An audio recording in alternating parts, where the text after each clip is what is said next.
Okay guys, what's up? By the way, my name is Aaron John Cerbito.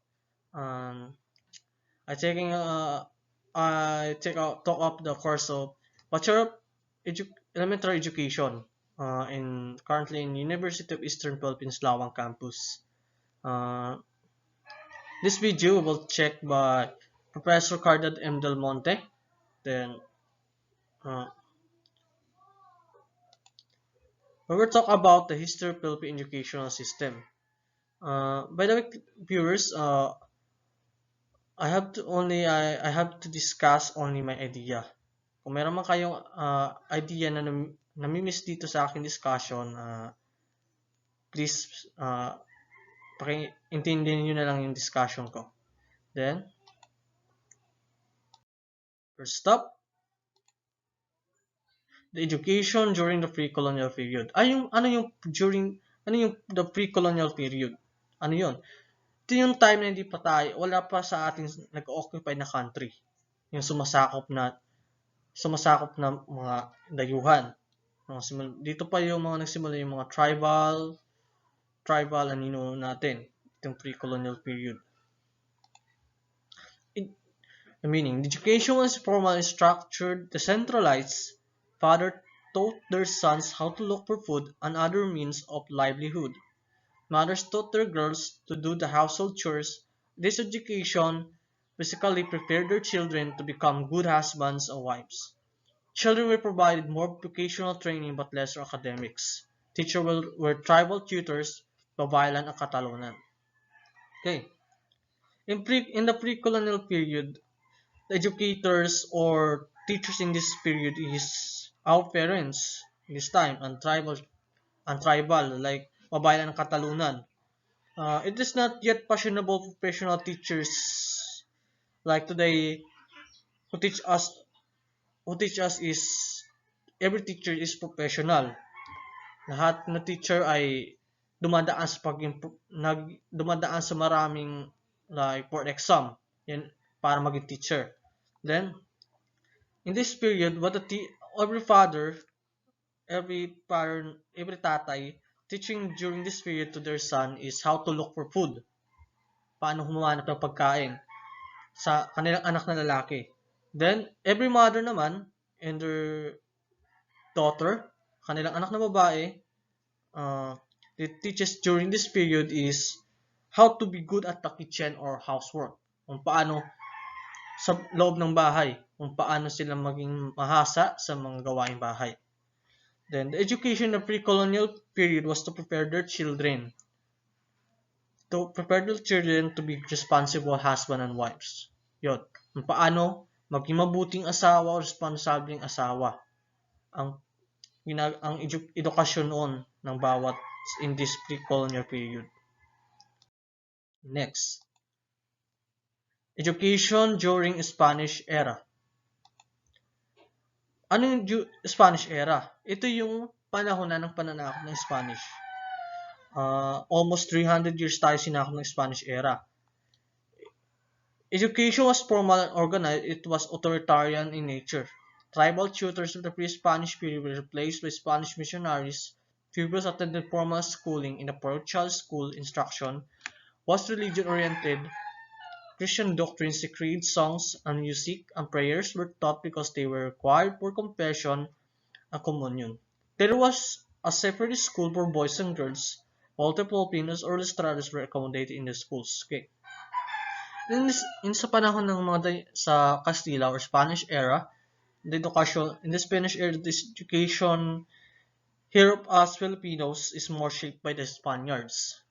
To be religious, like example, confession and communion, the church. Isa yun sa mga turo sa atin. That is the teaching of that Spanish to us.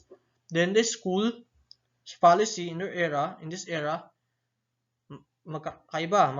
Was that the school for girls and boys should be different. Magkaiba yung babae at lalaking, magkaiba yung lalaki at babae ng paaralan.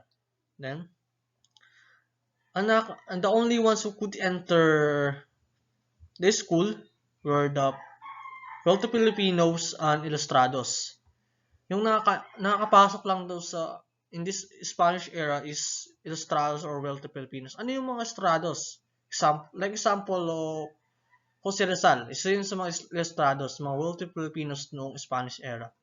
Siya, napanood natin 'di ba yung mga palabas ni Jose Rizal na lagi siya nakakapag-aral sa mga universities kahit nga sa ibang bansa. Okay? Next is the Educational Decree of 1863. This law gave Philippines a complete system of education from elementary to collegiate level. The law provided for the establishment of the elementary schools in all municipalities in the country. Although religion was the core of the curriculum, included subjects reading, writing, arithmetic, history, Christian doctrine, Spanish language, vocal music, agriculture for the boys, and needlework for the girls. Attendance in school was compulsory between the ages of 7 and 12. Yes, in Educational Decree of 1863, dito na natin naranasan yung complete system of schooling. Yun na, like, in this where the complete education system began that was until now, elementary, di ba, nag-start tayo sa elementary, then, and then college is our last education. Dito na, sa panghuli nating pag-aaral is college. In the same year, the subject matter of this year is each student expanded. Lumawak yung pinag-aaralan ng bawat student na. Like, subjects in curriculum include subjects reading, writing, arithmetic, history, and more on. Then the next is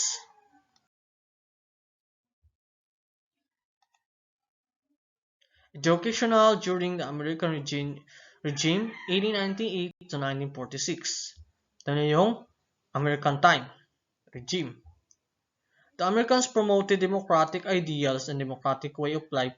The schools maintained by the Spaniards for more than 3 centuries were closed but were opened on August 29, 1898 by the Secretary of the Interior. A system of pre-compulsory elementary education was established by Malolos Constitution. Political Constitution of 1899. In May 1989, the first American school was established in Corredor, and shortly after the capture of Manila in 1899, seven schools were opened in the city. The training was done through the schools, both public and secular, manned by chaplains and military officers of the U.S. Army.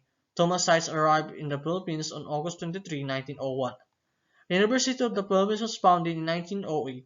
UP was the first state school of university status. The Department of Public Instruction set up three-level school system. The first level considered a 4-year primary and 3-year intermediate and 7-year elementary curriculum. The second level is the 4-year junior college and later a 4-year program. Okay. In the American regime, in 1890 to 1946, the Americans promoted democracy. Sila yung nag-promote sa atin ng demokratikong bansa. Promote Americans are the reason we have become a democratic country. And American also introduced why we have universities. Like University of the Philippines, sa mga oldest universities here in the Philippines, sa kanila yon pinagmulan nagsimula yun ng mga Americans, mga universities. Sila nagpasimula ng mga universities. Meron na University of Eastern Philippines, meron na University of East, University of Cebu. Lahat ng mga university nagsimula talaga sa American regime. Then the next is, by the way, in American regime, dito rin itinuro sa atin yung mga American language. Nagsimula yung English language natin dito. Like mga napamana sa atin like computer, yung pronunciation ng computer sa kanila yon. Then television, halos maraming word na napamana nila sa atin.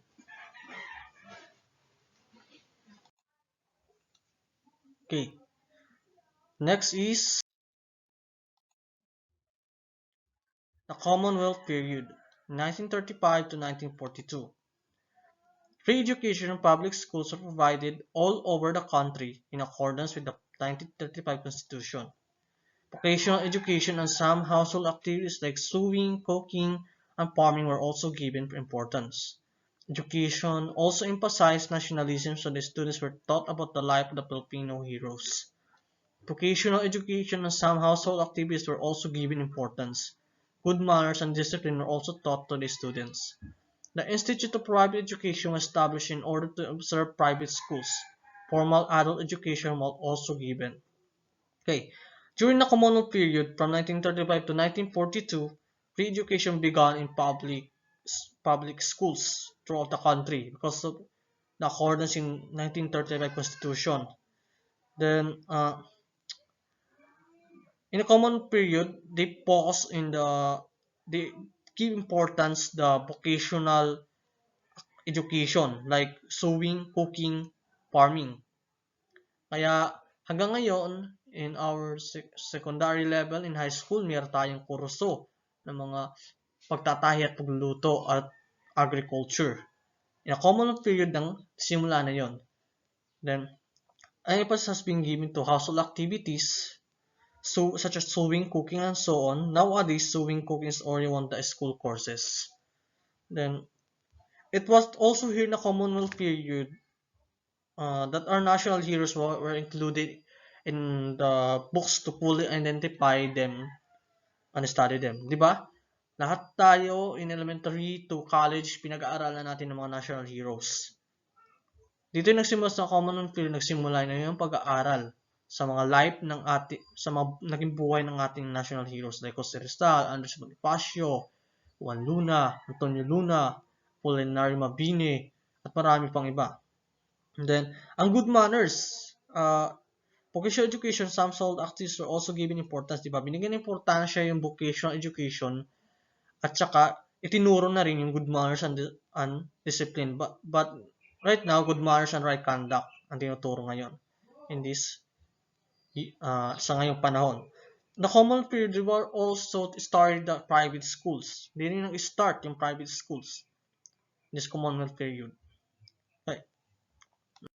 Next up, the Japanese occupation. Dito nga yung Japanese time. Yung occupation nila dito sa atin. Aims of education during Japanese occupation make the people understand the position of the Philippines as a member of the East Asia Co-Prosperity Sphere. Eradication of the idea of reliance upon Western states, particularly the US and Great Britain. Fostering a new Filipino culture based on the consciousness of the people as Orientals, elevating the moral of the people, giving up overemphasis on materialism, devotion of elementary education, and promotion of vocational education, striving for diffusion of the Japanese language in the Philippines and termination of the use of English in schools, developing in people the love of labor. During the Japanese, when they occupied us, they made it clear to our Filipinos that the position of the Philippines as a member of the East Asia Co-Prosperity Sphere. Then in Japanese time, they focus more on vocational education sa mga gawain. Mas pumoko sila sa mga gawain than elementary education.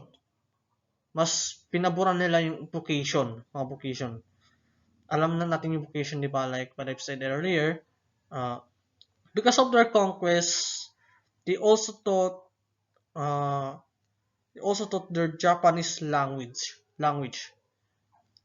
Pinaaral nila sa atin yung mga Japanese language. Ano yung mga Japanese language na nandito pa? Like goto, mami, lamesa, upuan, yon. Mga Japanese language yon. Then, they terminate the English language. Tinapos nila yung pag-aaral ng English dito in time of Japanese occupation. Because of their panahon nila, kailangan kanila yung language yung dapat pag-aralan.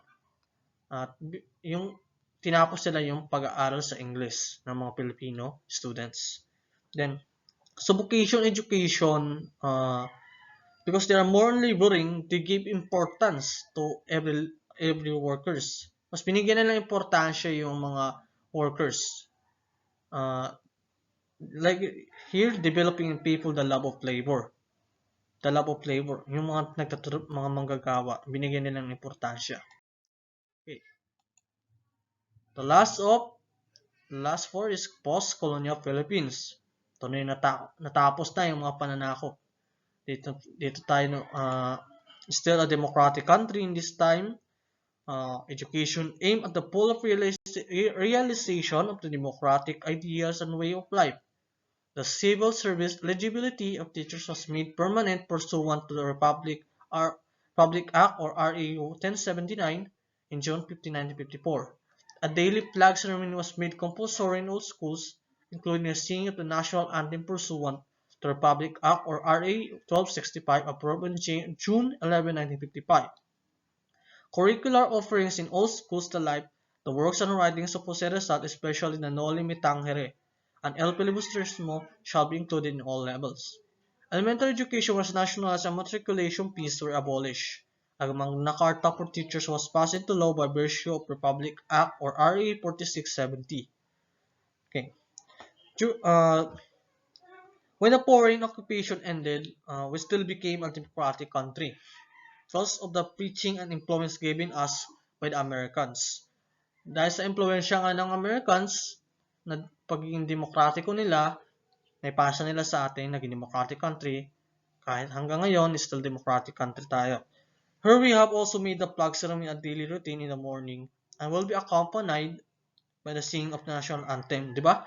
Lahat tayo ng mga anong level, elementary, secondary, or college is napaka-importante sa daily routine ang flag ceremony. Kumakanta tayo ng lupang hinirang, di ba? Then, and here the study also included the writings of our national hero, Jose Rizal, who until now is still studying his works Noli Me Tangere and El Filibusterismo at his school. Di ba? Pinag-aaralan pa natin hanggang ngayon ang Noli Me Tangere and El Filibusterismo. Dito nagsimula sa post-colonial Philippines. Then, in the post-colonial period, the availability of tuition in elementary schools was also abolished. Natanggalan yung tuition, no? May tuition noon. Japanese occupation, mga past years na mga pag-aaral, mayroon tuition. Diba? Like what I've said, Ilustrados World of Filipinos is only nakakapasok sa school. Ngayon, in this post-colonial Philippines, tinanggal nila yung tuition and matriculation fees were abolished. Kaya nakakapag-aral tayo, not only in elementary education, it also in secondary level, libre na. Kahit na college ngayon, with Duterte administration, is also a pre-tuition. Pre-tuition tayo.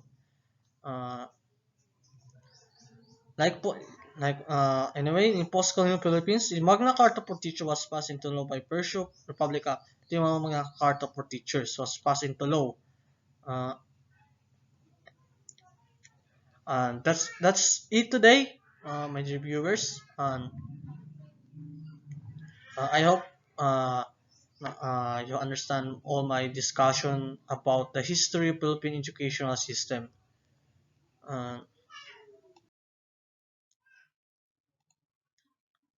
Thank you for watching for my video. I will introduce again. My name is Ernest Cerbito. I'm Bachelor of taking up Bachelor Elementary Education in the University of Eastern Philippines. And that's the class. Thank you for today. And good afternoon.